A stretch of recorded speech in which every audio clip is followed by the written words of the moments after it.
Hi there, it's Sarah from Ruffles and Rainboots, and today we are making an Easter Bunny gnome. It's actually a gnome in an Easter Bunny costume. How cute is this guy? Let's give him a little boop on his nose, and stick around if you'd like to make this adorable bunny with bent ears, carrot accents, and big feet.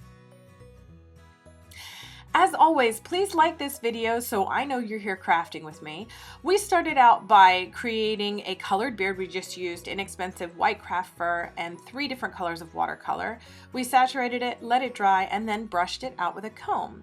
Now, in the link below, you'll get 2 things. The first is the no-sew-gnome pattern. The second is the bunny outfit. So go ahead and grab those. Get felt, lamb's wool, any accents, and a couple of strips of just extra pink felt. Okay, so what we're going to do is, this is a no-sew pattern, so first we're going to cut out the body per the pattern. Save these little scraps, we're going to use those later, but we're going to hot glue the body together. As always with this pattern, if you have fabric hot glue, it's always going to work out a little bit better for you. It's going to be a little bit more sturdy, but we've done many without it.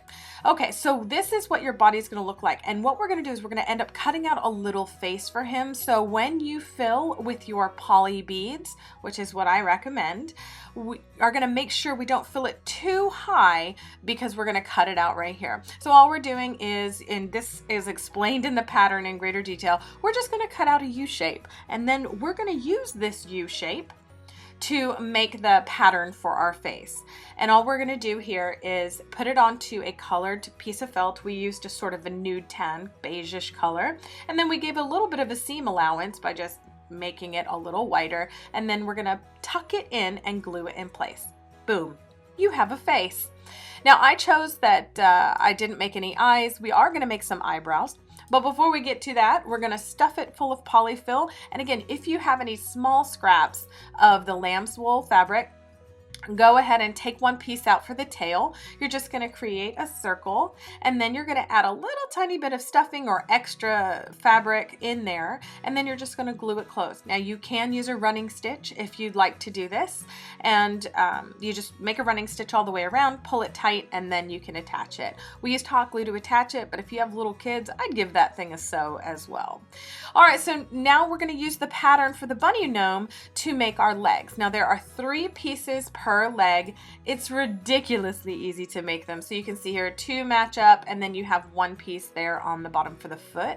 So all we're going to do is attach these 2 leg pieces together, stuff it with a little bit of polyfill, or in our case, extra fabric that we had, and then we're going to seal that up. So I would do the big part first. Just FYI, and then we're going to add in the bottom.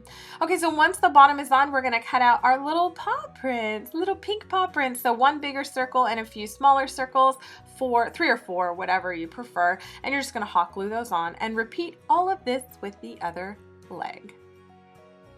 Okay, so once you have those done, now we're going to make arms. Now, you can choose to use clay balls like I did, or you can choose to just leave the bunny's like paws.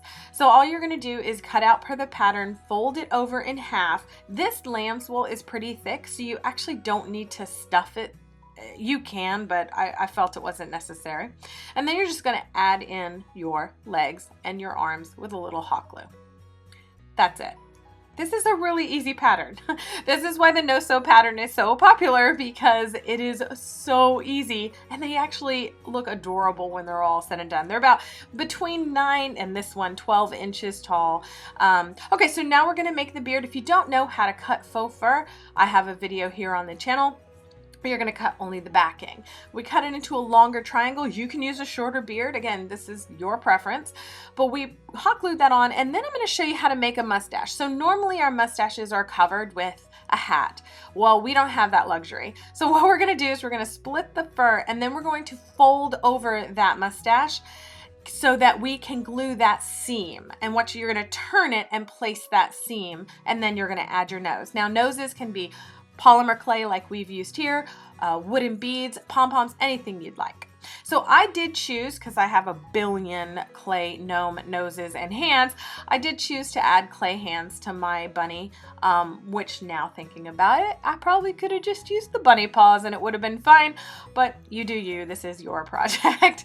Okay, so once you've hot glued those on, making sure you don't get any of that glue in the beard, I decided to add a little funky business to his face, and I just made some eyebrows. Again, this is that process again.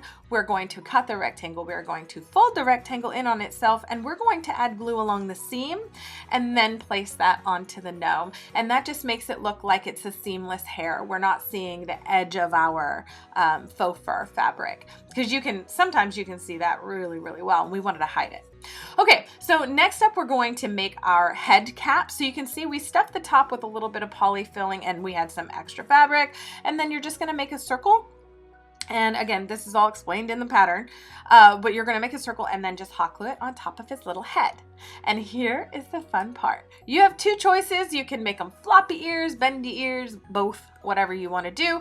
So we're going to follow the pattern, cut out our two pieces, and we're going to hot glue the pink inset into the ear, and then we're just going to fold in. So what we're doing is we're gluing it onto the non-lamb's woolly side. I don't think that's a word, of the fabric, and we're just tucking it all down. But before you do that last side, grab a piece of floral wire if you want bendy ears, and then we're going to hot glue it on top, and then we're going to fold over the fabric, just like that. And you see how we have that long bit sticking out? We want to keep that. Don't cut that off. Just tuck it all down, and then it's time to assemble. And you're going to poke that wire right through the top of the head. Woohoo, right? And you can adjust it or whatever. I would just wait until you've hot glued it on, let it sit. So I'm going to put in the other ear, and you can see that I'm lifting up the bottom, and then I'm hot gluing that ear to the head, and we're just going to repeat that on the other side. It's cute, right? Cute and easy. Okay, so now you don't have to do this. You can make these yourself. You can have a little Easter basket or an Easter egg, but I just bundled them together, and now we're going to hot glue the carrots that our little gnome is holding. So you can see, making sure that our arms reach, and you're just going to add a little hot glue. Boop. And just FYI, try and put it behind the hands. It just looks a little better. And that's it. See, isn't this so quick and easy? And a boop on this little bunny nose. Let me know in the comments, what do you think? Will you make him? He's so fun. He's so cute. Please like and subscribe to Ruffles and Rain Boots for all kinds of crafty fun.